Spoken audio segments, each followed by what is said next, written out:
probably make it run away. But if it wasn't an animal, that was exactly the wrong tactic. With her heart thumping inside her chest, she settled on a compromise. Walking to the window, she eased the curtains aside with her free hand and scanned the woods beyond the house. At first, she saw nothing in the fading light. Then, a flash of something that wasn't part of the natural environment made her go very still. She was seeing flesh, not fur, naked flesh. A man or a big woman.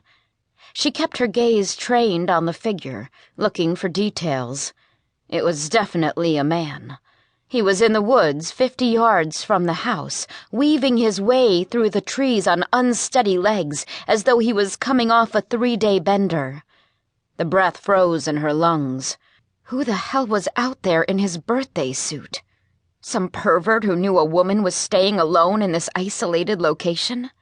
A nudist who'd wandered onto the wrong property? Or an escapee from an insane asylum? She'd seen him only briefly from the front, long enough to confirm that he was very male. But he'd turned away from the house, which meant that he wasn't stalking her, unless the maneuver was designed to make her drop her guard if she was watching. While that paranoid thought spun in her head, he wavered on his feet. His large fingers clawed at the trunk of a tree as he made a desperate attempt to stay upright. She watched him lose his grip on the bark and slide downward to his knees.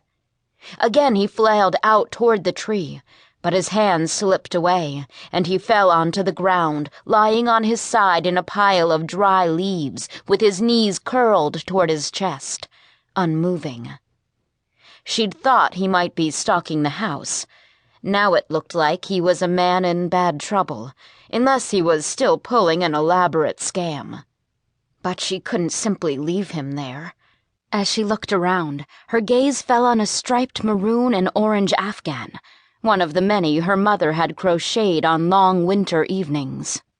Snatching it off the couch, she threw it over her arm, concealing the gun as she hurried to the front door. Outside, on the porch, she shivered in the evening chill. Not a night to be out naked, she thought, as she looked around to make sure an accomplice wasn't lurking behind a tree. When she saw no one besides the guy on the ground, she crossed the patch of straggly weeds that had once been a lawn and stepped into the shade under the tulip poplars and maples. The man hadn't moved since she'd seen him claw at the tree trunk and go down. As she approached, she took in his head full of close-cropped dark hair, broad shoulders, and narrow hips. What in the world had happened to him? Had some disease felled him? When she got closer, she saw well-defined muscles and more dark hair fanned across his chest, peeking out from behind the raised knees that hid his genitals. But that wasn't what riveted her attention. Now that she was close to him, she gasped as she realized his condition. The side of his face she could see was dark with beard stubble that didn't hide the bruises on his cheek and jaw, or the dried blood around his nose and mouth. There were more bruises on his back and shoulders and over his ribs, and something else made her draw in a quick breath. The small, angry red circles peppering his back, arms, and thighs. A rash? She didn't think so.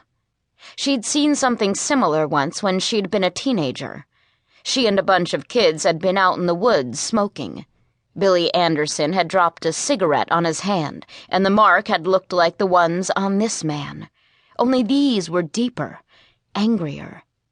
He might have gotten the bruises in an auto accident or a tumble down one of the nearby mountains, but not a dozen cigarette burns on his skin. She shivered. Much as the idea alarmed her, the only thing she could figure was that he'd been tortured by someone. But who would do such a thing?